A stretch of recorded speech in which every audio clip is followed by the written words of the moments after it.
서울 시내버스 노사 간 협상이 결렬된 가운데 노조가 오늘 새벽 첫 차부터 다시 준법 투쟁을 시작했습니다. 출근길 시민 불편이 우려됩니다. 대선 후보 단일화를 놓고 당과 마찰을 빚었던 김문수 대선 후보가 오늘 저녁 무소속 한덕수 대선 후보와 만납니다. 구체적인 단일화 방안이 나올지 주목됩니다. 민주당은 이재명 후보의 모든 재판을 연기하라며 연일 사법부를 거세게 압박하고 있습니다. 대법원장 청문회 예고에 이어 탄핵 가능성까지 시사했습니다. 체코 원전 사업 본계약 서명을 하루 앞두고 체코 법원의 중지 결정이 나왔습니다. 사업 차질이 불가피해진 가운데 우리 정부는 대응책을 논의하고 있습니다.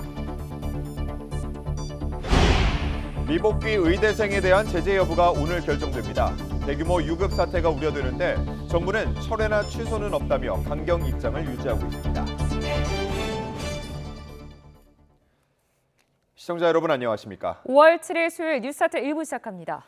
종일 국민의힘 당 지도부 그리고 소속 의원들과 단일화를 두고 기싸움을 벌이던 김문수 대선 후보가 밤늦게 긴급 입장문을 냈습니다. 더 이상의 불필요한 논쟁은 없어야 한다며 오늘 오후 6시 한덕수 예비 후보를 단독으로 만나기로 했다고 밝혔는데 추후 단일화는 자신이 주도하겠다고 선을 그었습니다.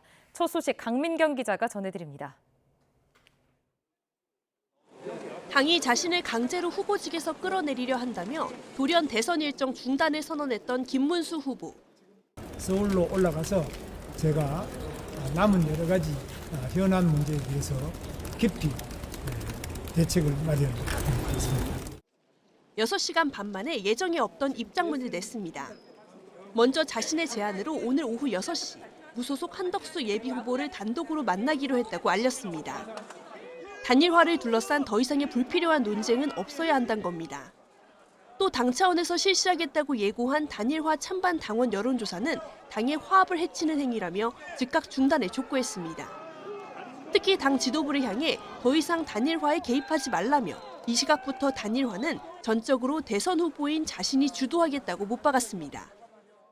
단일화에 대한 일관된 의지도 분명하게 보여드렸고 지금 또 단일화에 대해서 한결같은 마음입니다.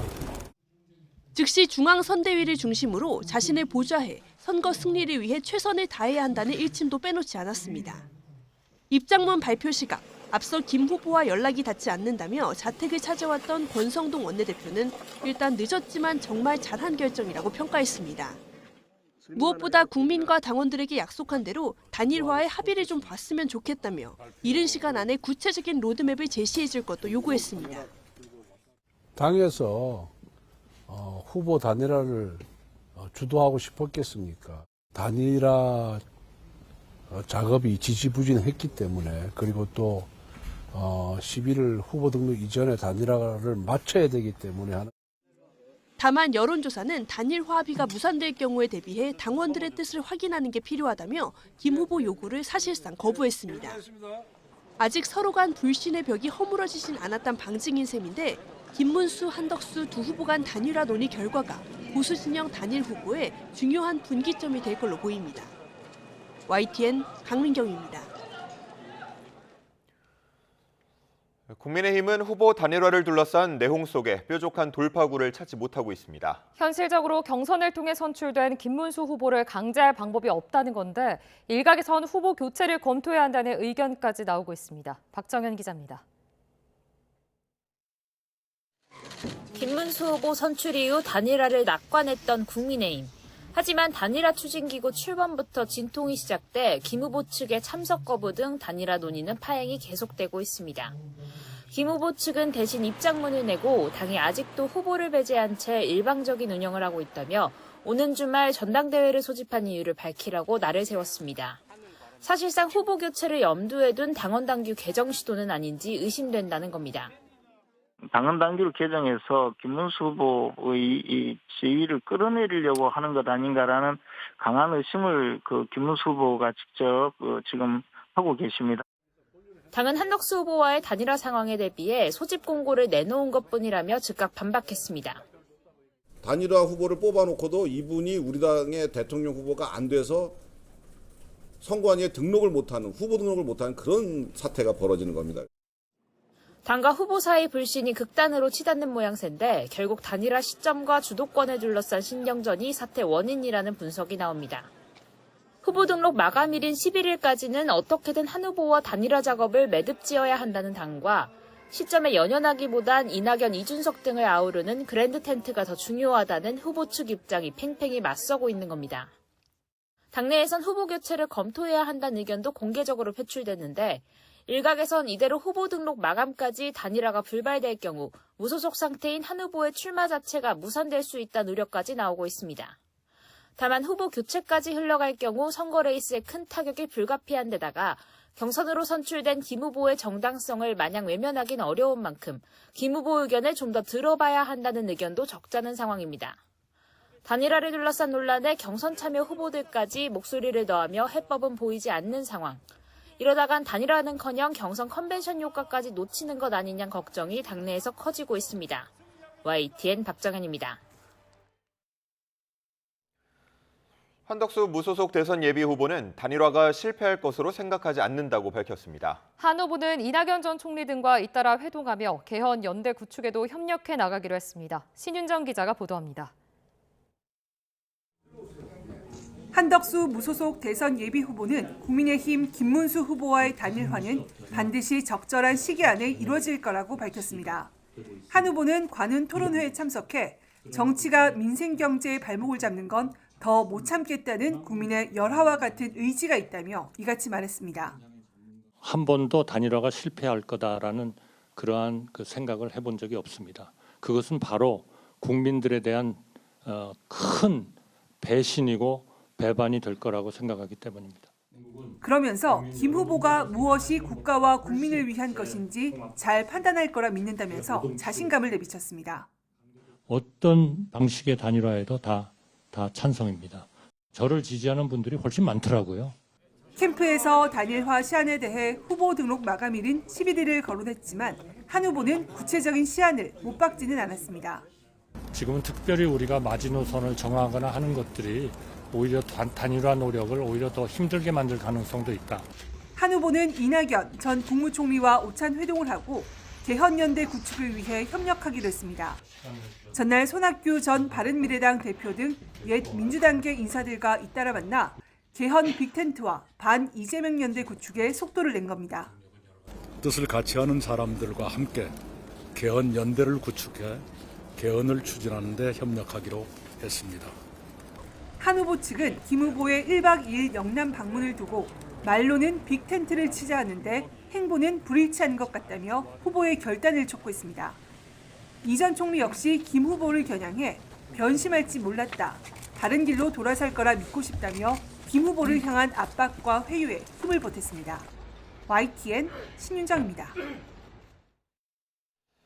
후보 단일화 문제로 내홍을 겪는 국민의힘을 향해 더불어민주당 이재명 대선 후보는 당 후보는 없고 거대 기득권만 보인다며 비판했습니다. 민주당 선대위는 이 후보 선거법 사건을 유죄 취지로 파기환송한 대법원을 연일 강도 높게 압박하고 있습니다. 김다현 기자입니다.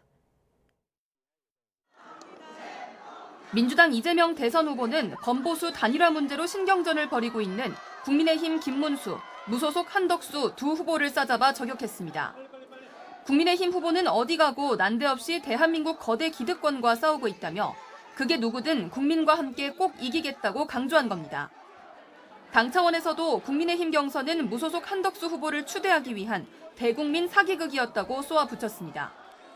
이 후보는 대선 캐스팅부터 충청 지역 주민들과 만난 자리에선 조봉암 초대 농림부 장관과 김대중 전 대통령 등을 소환하기도 했는데 그 훌륭한 정치인이 사법살인됐습니다. 김대중은 왜 아무 한 일도 없이 내란 음모죄로 사형을 받습니까? 자신의 선거법 사건 유죄 취지 파기환송 선고를 염두에 두고 극복하겠다는 의지를 피력한 것으로 풀이됩니다. 당 선대위도 잇따라 회의를 열고 선거운동 기간 이 후보 재판을 연기하라며 고강도 압박을 이어갔습니다.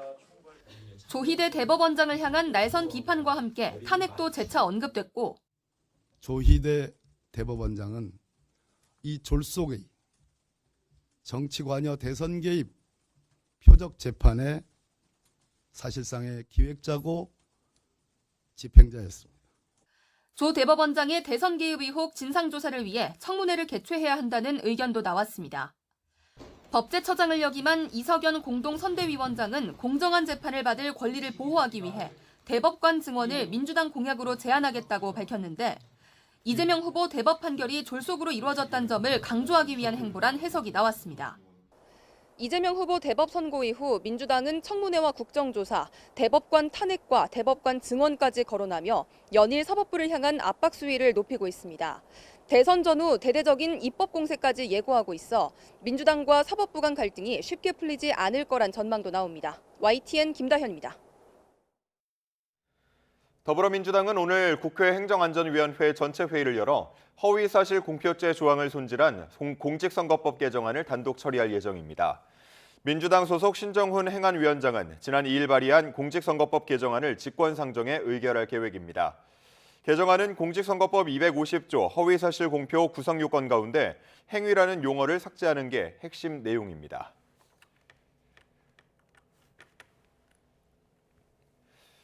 서울 시내버스 노조가 연휴 기간 멈췄던 준법 운행을 오늘 첫 차부터 다시 시작했습니다. 총파업 대신 안전수칙에 따라 버스를 운행한다는 건데 출근길에도 영향이 있을 것으로 보입니다. 취재기자 연결해서 자세히 들어보겠습니다. 김철희 기자, 지금 준법 운행을 시작한 거죠? 네, 서울 시내버스 노조는 오늘 새벽 4시 첫 차부터 다시 준법 운행을 시작했습니다. 준법 운행, 다른 말로 준법 투쟁은 승객이 자리에 완전히 앉은 뒤 출발하거나 건널목 앞 멈춤, 휴게 시간 준수 등 규정을 철저히 지켜 운행하는 것을 뜻합니다. 앞서 노조는 사측과의 임금 단체 협약 협상이 결렬되자 지난달 30일 하루 동안 경고성 준법 운행을 했는데 당시엔 큰 혼란은 없었습니다. 하지만 서울시는 만일의 사태에 대비해 이번에도 특별 교통 대책을 마련했습니다. 우선 출근 주요 혼잡 시간을 아침 7시부터 오전 10시까지 1시간 확대하고 이 시간대엔 지하철 1에서 8호선과 우이신설선 열차 투입도 늘리기로 했습니다. 또 의도적인 지연 운행이 없는지 살필 공무원을 주요 정류소에 배치할 예정입니다. 다만 앞선 투쟁 당시 시내버스 이용에 큰 불편이 발생하지 않았던 점을 고려해 자치구 무료 셔틀버스는 운영하지 않습니다. 네, 연휴 기간 노사 간 협상은 진척이 있었습니까? 네, 지난달 29일 협상이 결렬된 뒤 노사 간 공식 교섭은 중단된 상태입니다. 노조는 연휴 기간 정상 운행을 하며 사측과 물밑 협상을 이어갔는데 접점을 찾진 못한 거로 알려졌습니다. 핵심 쟁점은 임금 인상 문제에 더해 상여금을 통상임금에 반영할지 여부입니다. 노조는 일단 내일 전국 지역 대표자 회의에서 향후 투쟁 방안을 결정할 예정입니다. 만약 이 자리에서 노조가 파업을 결의하면 지난해에 이어 2년 연속 버스 파업이 현실화하게 됩니다. 지금까지 사회부에서 YTN 김철입니다. 26조 원 규모의 체코 원전 사업 계약 체결을 하루 앞두고 체코 법원이 서명 중지 결정을 내린 가운데 우리 정부는 발주처인 체코전력공사 측과 대응 방안을 협의하고 있다고 밝혔습니다. 한국수력원자력 관계자는 예정됐던 체코 원전 본계약 체결은 불투명했다면서 이같이 밝혔습니다. 안덕군 산업통상자원부 장관과 박상우 국토교통부 장관 등 정부 대표단도 현지 시각 7일 진행될 예정이었던 서명식 참석을 위해 체코 프라하에 도착했습니다.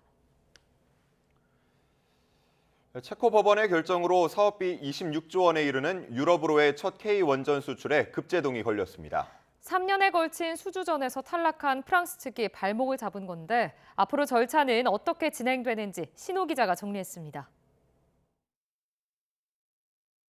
K원전의 이름을 중동에 이어 유럽으로까지 넓힌 쾌거로 평가받은 체코 두코바니 원전 수주. 3년의 경쟁 끝에 미국 웨스팅하우스와 프랑스 전력공사를 제치고 지난해 7월 우리 한국수력원자력이 우선 협상 대상자가 됐습니다. 사업비는 26조 2천억 원. 우선 협상 대상자 선정은 2009년 UAE 바라카 원전 수주 이후 15년 만의 쾌거이며 상업용 원전을 최초로 건설한 원전의 본산지 유럽에 원전을 수출하는 교두보가 마련된 것입니다. 하지만 탈락한 경쟁사들은 승복하지 않았습니다. 웨스팅하우스가 낸 지식재산권 분쟁은 합의로 매듭지었지만 프랑스 전력공사가 끈질기게 법적 대응에 나섰습니다. 체코 반독점 당국부터 찾아갔습니다. 입찰 절차가 공정하지 않았고 한수원이 제시한 가격 조건이 이행 불가능하며 한국 정부의 보조금 지급으로 경쟁이 왜곡됐다고 프랑스 측은 주장했습니다. 반독점 당국에서 이걸 이유 없다면서 받아들이지 않자 체코 법원에 가처분 신청과 본안 소송을 함께 냈고 먼저 가처분 신청이 인용된 겁니다. 체코 당국은 법원 결정 뒤에도 입찰이 공정했고 한수원과의 최종 계약에 문제가 없을 것이라는 입장을 밝혔습니다. 체코 전력공사 측도 계약서 서명을 중지하라는 이번 가처분 결정에 대해 항소하는 것을 검토 중입니다. 항소가 받아들여지면 체코 두코바니 원전 계약 서명 절차가 다시 진행될 수 있지만 그렇지 않을 경우 본안 소송의 결과가 나오기까지는 상당한 기간이 소요될 가능성도 있습니다. 오는 10월엔 체코 총선을 앞두고 있어서 정권이 바뀔 경우 최종 계약에 차질이 생길 수 있다는 우려도 나옵니다. YTN 신호입니다. 한 줄 뉴스입니다. 국내외 불확실성 속에 안전자산인 금값이 크게 오르면서 지난달 말 기준 은행권 골드뱅킹 잔액이 사상 처음으로 1조 1천억 원을 넘어섰습니다.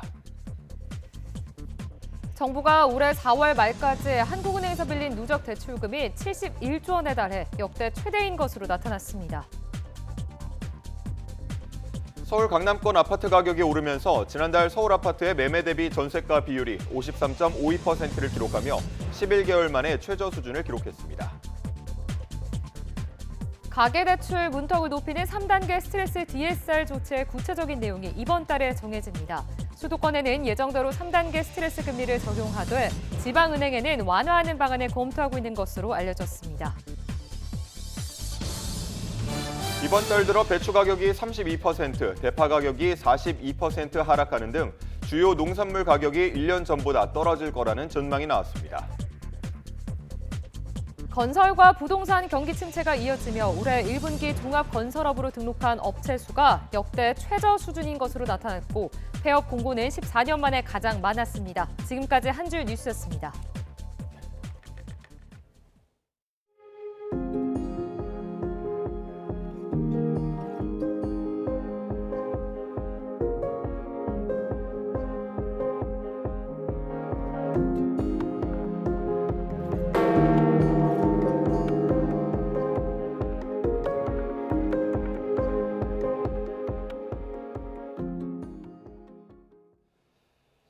제267대 교황을 선출하는 추기경단 비밀회의 콘클라베가 우리 시간으로 오늘 밤 바티칸 시스티나 성당에서 시작됩니다. 보수와 진보 양쪽 진영의 대결 구도에 관심이 쏠리는데 2, 3일이면 결과를 알 수 있을 것이라는 전망이 나옵니다. 현장에 나가 있는 YTN 유럽 특파원 연결해 보겠습니다. 조수연 특파원. 네, 바티칸 성베드로 광장입니다. 네, 시차 때문에 그곳은 아직 콘클라베 개막 전날이죠? 네, 그렇습니다. 현재 이곳은 6일 밤 10시가 조금 넘었는데요. 콘클라베는 7일 오후 3시에, 이곳 시간으로 7일 오후 3시에 시작됩니다. 한국 시간으로는 오늘 밤 10시에 시작됩니다. 이번 콘클라베에는 전 세계 70개국에서 온 80살 미만 추기경 선거인단 133명이 참석합니다. 이들 가운데 3분의 2 이상 득표자가 나올 때까지 투표가 무기한 진행됩니다. 추기경 선거인단은 첫날 오후 4시 30분에 한 번 투표하고 이후 매일 오전과 오후에 각각 2차례씩 하루 4차례 투표할 예정입니다. 투표 결과는 하루에 2번 시스티나 성당 지붕에 굴뚝에 투표 용지를 태워서 연기를 피우는 방식으로 알립니다. 굴뚝에서 검은 연기가 올라오면 아직 교황이 선출되지 않았다는 뜻이고 흰 연기가 나오면 새 교황이 선출됐다는 뜻입니다. 콘클라베는 외부와 철저히 격리된 채 진행됩니다. 추기경들은 개인 휴대전화도 모두 밖에 둬야 하고 내부에서 일어나는 일은 비밀에 붙입니다. 네, 결과는 언제쯤 나올 것으로 보이나요? 네, 예상을 할 수는 없습니다만 교황청 대변인은 오늘 YTN에 2일에서 3일 정도면 결과가 나올 것으로 보고 있다, 이렇게 밝혔습니다. 장폴 베스코 알제리 추기경도 오래 걸릴 것 같지는 않다면서 이틀이면은 충분할 것으로 예상했습니다. 일부에서는 이번에 참석하는 추기경 대다수가 서로 일면식도 없다는 점에서 우려의 목소리도 나왔습니다만 콘클라베를 앞두고 매일 비공개 회의를 열어 가톨릭 교회가 앞으로 나아가야 할 방향에 대해 의견을 교환하면서 공감대를 형성한 것으로 알려졌습니다. 실제로 현지 시간 5일 바티칸에서 열린 추기경 총회에서 추기경들은 차기 교황 정체성에 대해 어느 정도 의견 일치를 이루었습니다.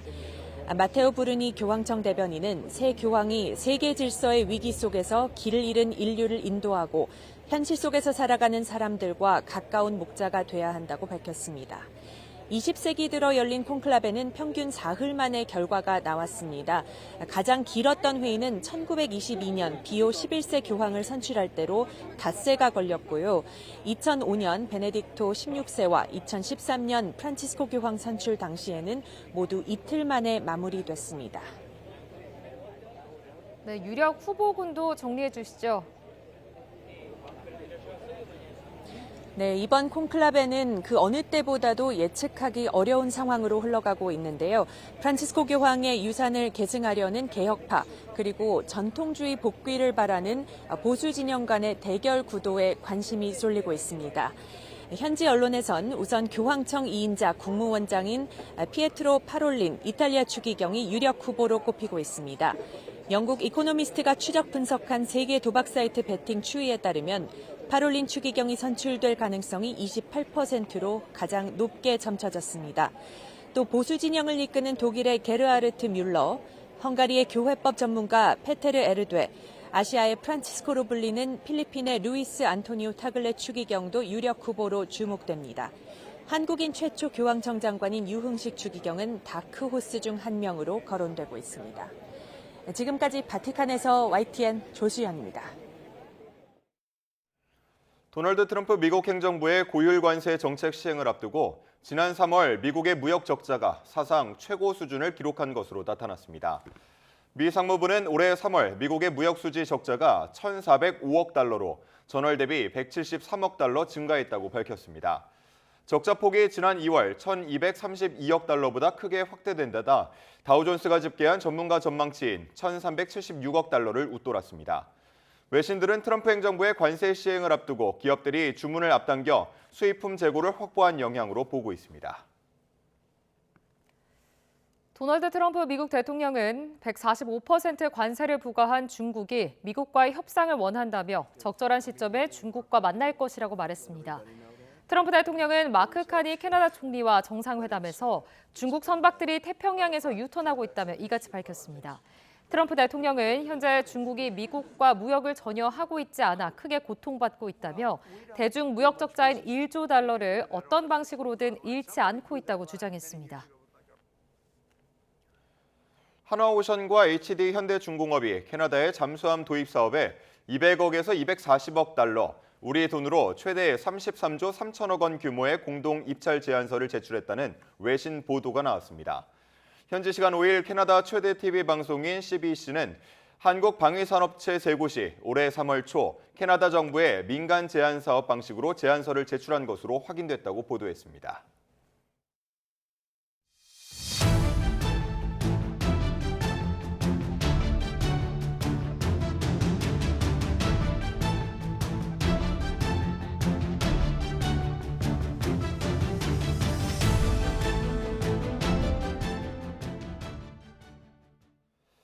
대선 민심을 살펴보는 YTN 여론조사, 어제 후보 경쟁력에 이어서 오늘은 전국 현안 조사 결과를 전해드립니다.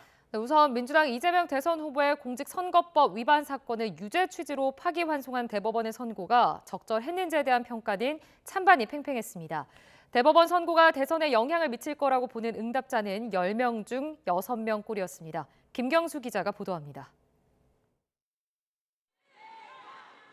지난 1일 대법원이 이재명 대선 후보의 선거법 사건 2심 무죄를 깨고 고등법원으로 돌려보내자 정치권 반응은 극명하게 엇갈렸습니다.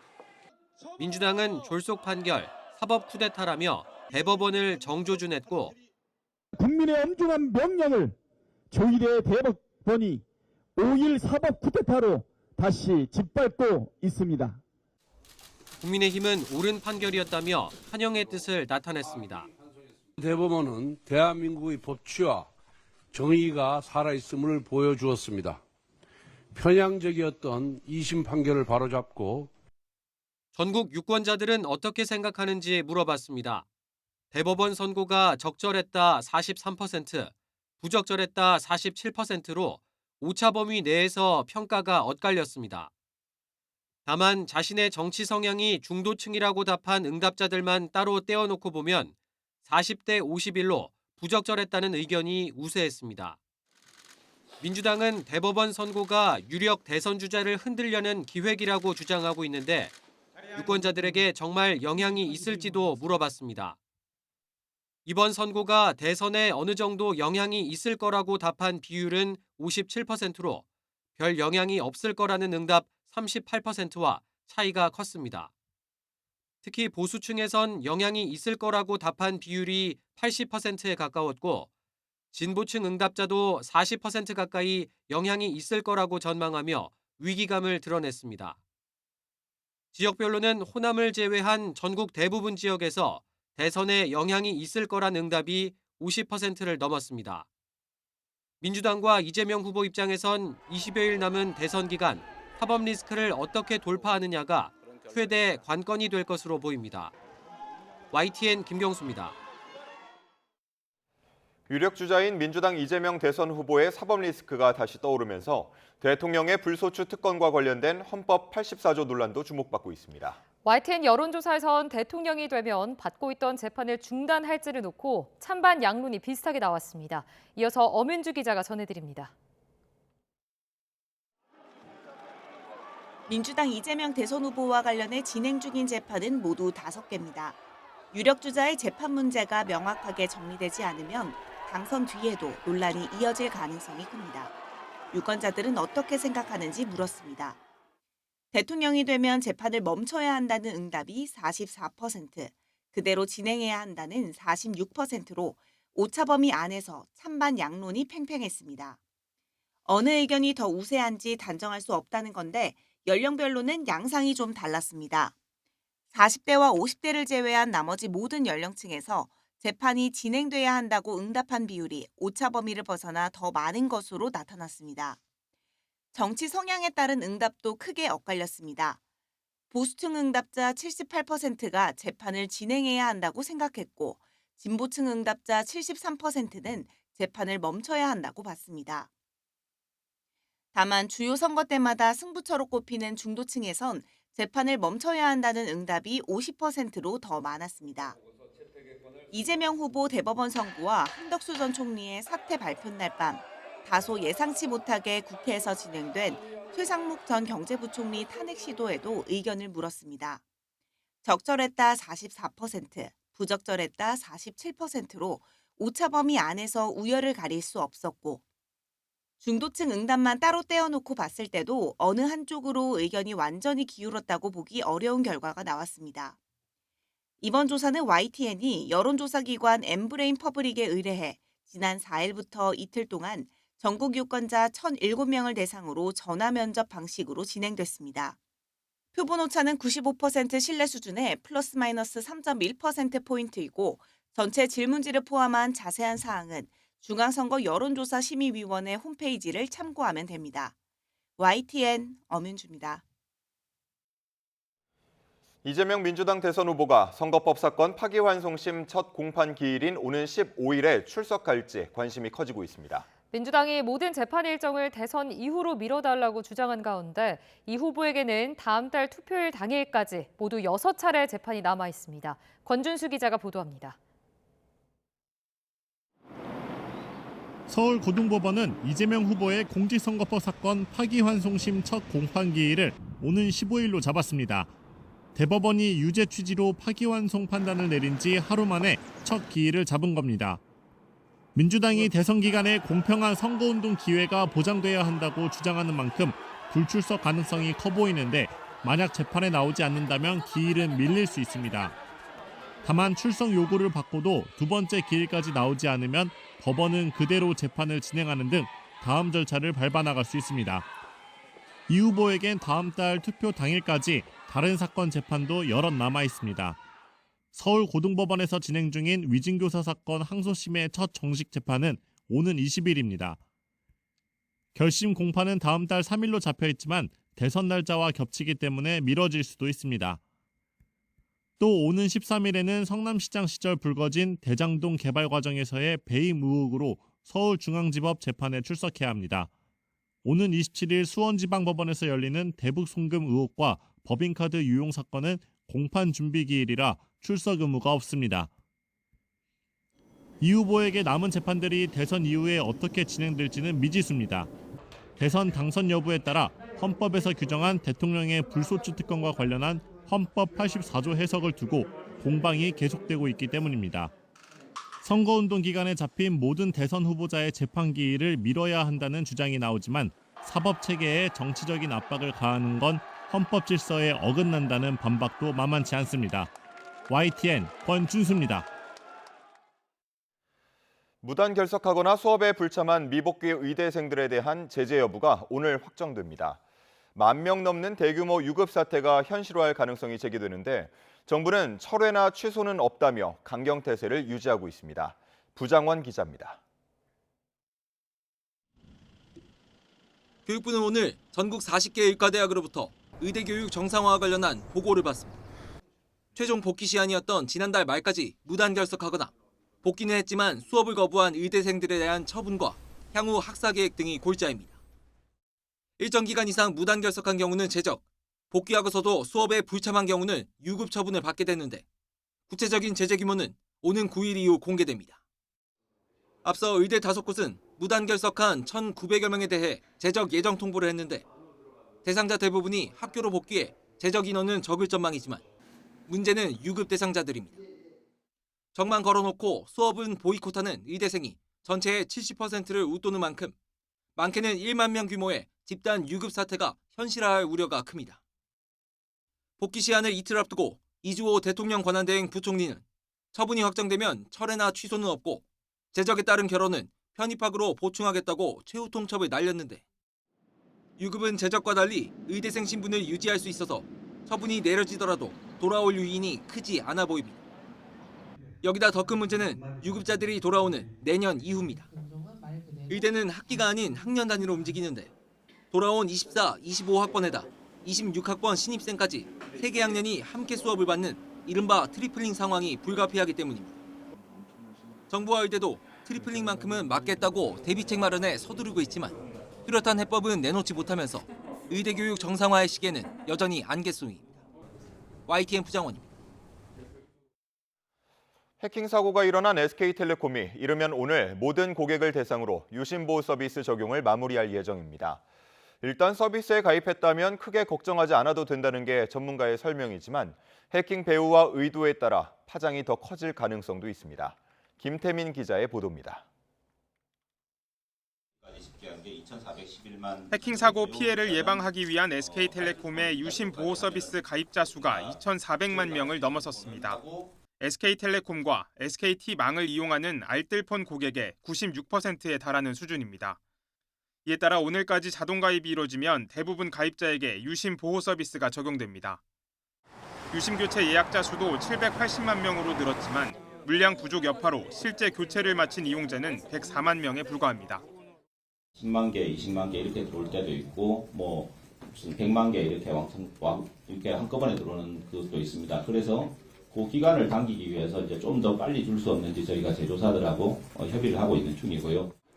전문가들은 일단 유심 보호 서비스에 가입했다면 과도하게 우려할 필요가 없다고 설명합니다. 금융사 앱마다 추가 보안 장치가 마련돼 있고 유출된 정보만으론 기기 복제가 사실상 불가능하기 때문입니다.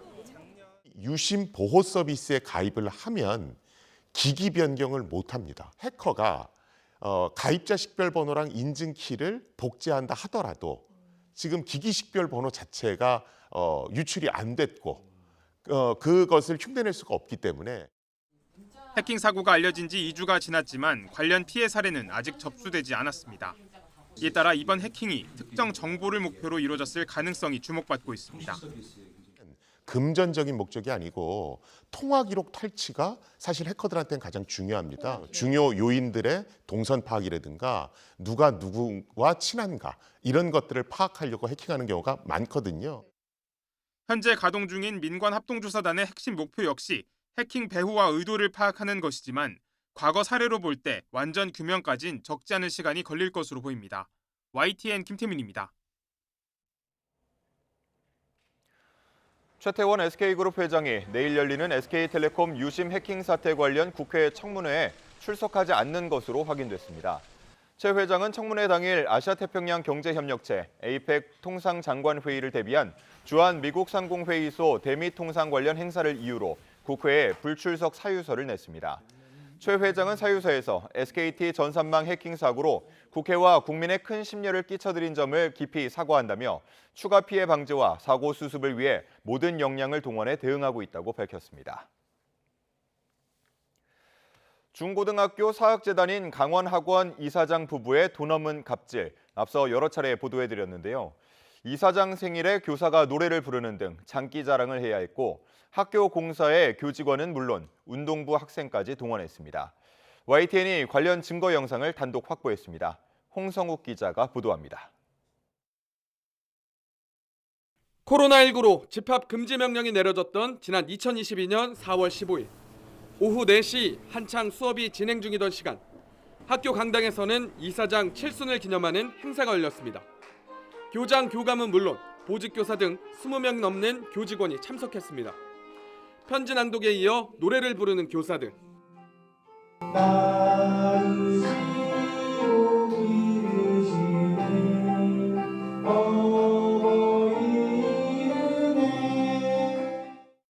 교사들은 강제로 노래를 부르고 장기 자랑을 하며 눈물이 났다고 이후 고용노동부 조사에서 밝혔습니다.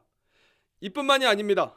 제보자들은 당시 교장과 교감을 포함한 교사 20여 명이 돈을 모아 모두 300만 원 이상 금품을 이사장에게 전달했다고 밝혔습니다. 행정실 직원들은 이사장 부부 생일과 명절 선물을 위해 따로 상조회를 만들어 모금까지 진행한 것으로 알려졌습니다. 한두에 일어난 일도 아니고 한 10여 년 전부터 이제 일어난 그 상황이라서 당연히 이제 내는 걸로 선생님들이 인식하고 있었어요. 이사장 부부의 갑질은 또 있습니다. 지난 2017년과 2018년 이뤄진 강원 중고등학교 공사 현장 사진. 작업하는 건 다름 아닌 운동부 학생들입니다. 2022년 교내 몽골 텐트 설치와 해체 역시 같은 운동부 학생들이 맡았습니다. 이사장은 학교에 개인 텃밭도 만들었는데 조성과 관리는 교직원의 몫이었습니다. 콘크리트를 붓고 중장비를 동원한 바닥 공사에 투입된 인력도 모두 교직원이었습니다. 자연스럽게 선생님들은 그런 문화에 길들여지고 익숙해져서 아무도 이게 부당하다라고 생각하는 사람이 없었을 거라고 생각합니다. 해당 학교 관계자는 이사장 부부 생일과 명절에 금품을 전달한 사실이 없고 교직원 학교 공사 동원은 자발적인 일이었다고 해명했습니다. 앞서 고용노동부는 감사 결과를 발표했고 노동법 위반 행위 27건에 대해 2억 6,900만 원의 과태료를 부과했습니다. 교비로 이사장 집무실 공사를 벌인 사실도 권익위 조사 결과 드러났고 교육청은 현재 감사를, 경찰은 수사를 벌이고 있습니다. YTN 홍서욱입니다.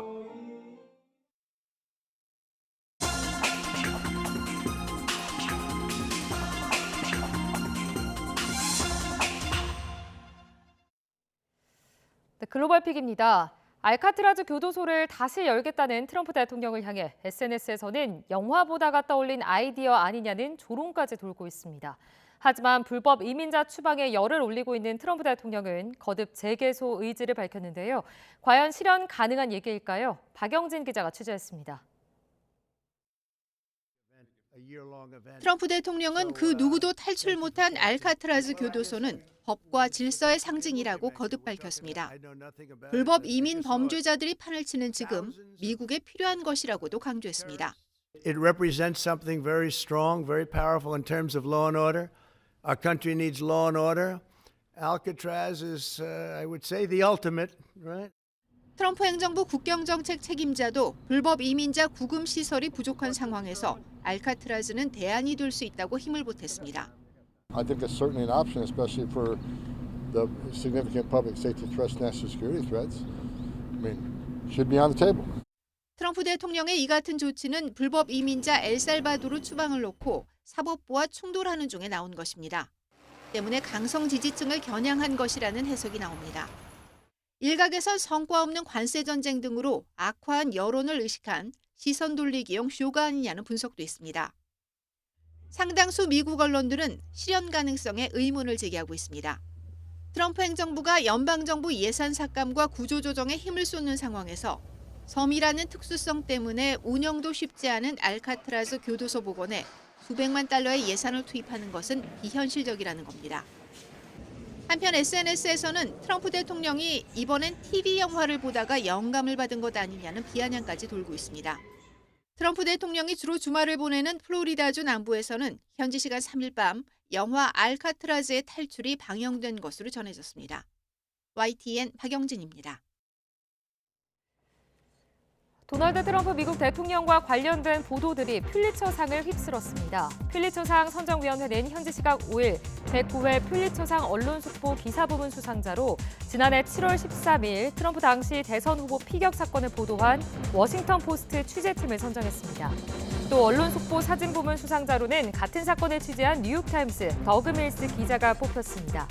언론 부문의 15개 상 가운데 만화 사파 부문 수상의 영예는 워싱턴 포스트의 만평 작가였던 앤 테네이스에게 돌아갔습니다. 중국 노동절 황금 연휴 동안 지역 간 이동 인구가 연 인원 14억 6천만 명을 넘어 예상치를 웃돈 것으로 나타났습니다. 중국 계면신문에 따르면 중국 교통운수부는 연휴 전체 기간 이동 인구가 연 인원 14억 6,594만 명으로 집계됐다고 밝혔는데요. 앞서 교통운수부는 이동인구가 14억 2천만 명으로 지난해보다 4.5% 증가할 것으로 내다봤는데 그 예상치를 뛰어넘었습니다. 노동절 연휴는 중국 소비 동향을 가늠하는 지표로 활용되어 왔는데 전문가들은 여행 붐이 올해 2분기 소비 성장에 활력을 불어넣을 것으로 분석했습니다. 지금까지 글로벌픽이었습니다. 시청각 데이터를 처리하는 멀티모달 인공지능이 발전하면서 장애인 편의를 돕는 다양한 연구가 이뤄지고 있습니다. 인공지능으로 무장한 안경이 시각장애인 길 안내 새 지평을 열었습니다. 권영희 기자입니다. 웨어러블 비전 AI 시스템을 착용한 시각장애인이 미로를 통과해 의자를 찾아갑니다. 넓은 회의실에서 자기 자리를 찾아가는 것도 쉽게 해냅니다. 이 시스템은 안경에 장착된 카메라를 통해 주변 환경을 실시간 촬영합니다. 초소형 AI 컴퓨터가 영상을 분석해 다른 사람과 문, 벽, 가구 등을 인식하고 0.25초마다 이어폰을 통해 경로를 안내합니다. 손목과 손가락에 착용해 추가 길 안내 기능을 제공하는 인공 피부도 개발했습니다. 여기에도 자체 카메라 시스템이 장착돼 장애물이 접근하면 진동으로 알려줍니다. 시각장애인을 대상으로 한 다양한 테스트에서 지팡이를 사용할 때보다 이동거리와 길찾기 시간이 평균 25% 개선된 것으로 분석됐습니다. And yes, you can use a guide dog, you can use a cane, but ultimately the ability of a camera mounted on glasses to feed information to you via both your ears and by haptic feedback is just a massive step forward. 이 기술은 청각과 촉각 피드백을 결합해 시각장애인에게 주변 상황을 계속 인식시킨다는 점에서 매우 독창적입니다. 연구진은 이 장치를 더 가볍고 작게 만들기 위해 디자인을 개선할 계획입니다. We hope that in the future, maybe we can get a very small camera, something like the contact lens. Right? If we make the camera on the contact lens, okay, we put it in the eyes. Nobody will tell this people is blind. 구글 글라스를 이용해 파킨슨병 환자들의 소통을 돕고 웹캠 AI로 청각장애 아동의 수어 학습을 돕는 플랫폼도 개발됐습니다. AI 발전과 함께 의료용 웨어러블 기술도 빠르게 성장하고 있습니다. YTN 권영입니다.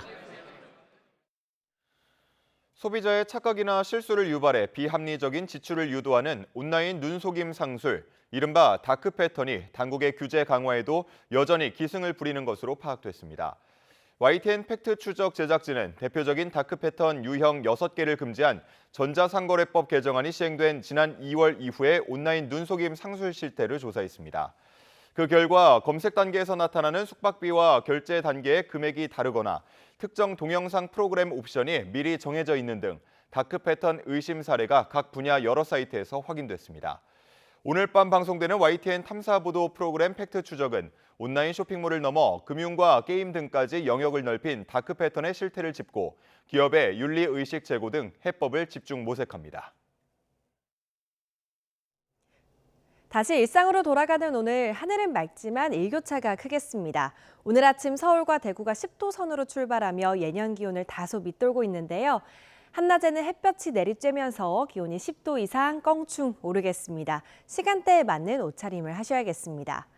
현재 남부 내륙을 중심으로는 안개가 매우 짙습니다. 특히 붉게 표시된 지역은 가시거리가 200m 안팎까지 떨어져 있으니까요. 출근길 교통 안전에 주의하셔야겠습니다. 오늘 하늘 자체는 대체로 맑겠고요. 공기질도 양호하겠습니다.